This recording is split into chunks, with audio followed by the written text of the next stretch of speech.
लोकसभा निवडणुकीच्या प्रचाराची धामधूम सुरू झाली आहे आणि आता लोकसभा निवडणुकीचा प्रचार रंगात येत आहे। त्यामुळे आरोप प्रत्यारोपाच्या फेरी देखील होऊ लागल्या आहे। अशातच उभाटा शिवसेना गटाचे जिल्हाप्रमुख आणि नाशिकमधील ज्येष्ठ नगरसेवक सुधाकर बडगुजर यांना आज सकाळी तडीपारीची नोटीस पोलीस विभागाने बजावली आहे।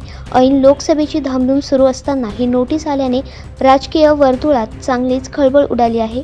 उभाटा शिवसेना गटाचे जिल्हाप्रमुख सुधाकर बडगुजर यांना नाशिक पोलीस आयुक्तालयाच्या वतीने सकाळी तडीपारीची नोटीस बजावण्यासाठी अंबड पोलीस ठाण्याचे अधिकारी हे त्यांच्या निवासस्थानी गेले असता त्यांनी ही नोटीस स्वीकारली नाही।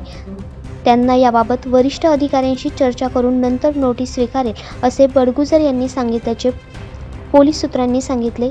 ही नोटीस परिमंडल 2च्या उपायुक्त मोनिका राऊत यांनी दिली आहे। उभाटा शिवसेना गटाचे जिल्हाप्रमुख सुधाकर बडगुजर यांच्यावर वेगवेगळ्या स्वरूपाचे गुन्हे दाखल आहेत। त्यामधील काही महत्त्वाचे गुन्हे म्हणजे अलीकडेच उघडकीस आलेला मुंबई बॉम्बस्फोटातील आरोपी मुस्लिम कुत्ता याच्याशी असलेले संबंध, तर लाचलुचपत प्रतिबंधक विभागाच्या पोलीस अधीक्षक शर्मिष्ठा वालावलकर यांनी अलीकडच्या काळामध्ये नाशिक महानगरपालिकेच्या माजी आयुक्तांनी दिलेल्या पत्राबाबत त्यांची खुली चौकशी करून गुन्हा देखील सरकारवाडा पोलीस ठाण्यात दाखल केला आहे। सुधाकर बडगुजर यांच्या संदर्भात अजूनही काही गुन्हे दाखल आहेत। त्यामुळे त्यांची यापूर्वी तत्कालीन पोलीस उपायुक्त पाटील यांनी चौकशी देखील केली होती। त्यावेळी बडगुजर यांनी या सर्व प्रकरणाशी आपला कुठलाही संबंध नसल्याचा दावा करत खोटी कारवाई असल्याचे सांगितले होते। आज पोलीस विभागाने केलेल्या या कारवाईनंतर नाशिकच्या राजकारणामध्ये चांगलीच खळबळ उडाली असून आता बडगुजर काय भूमिका घेतात याकडे सर्वांचं लक्ष लागलं आहे।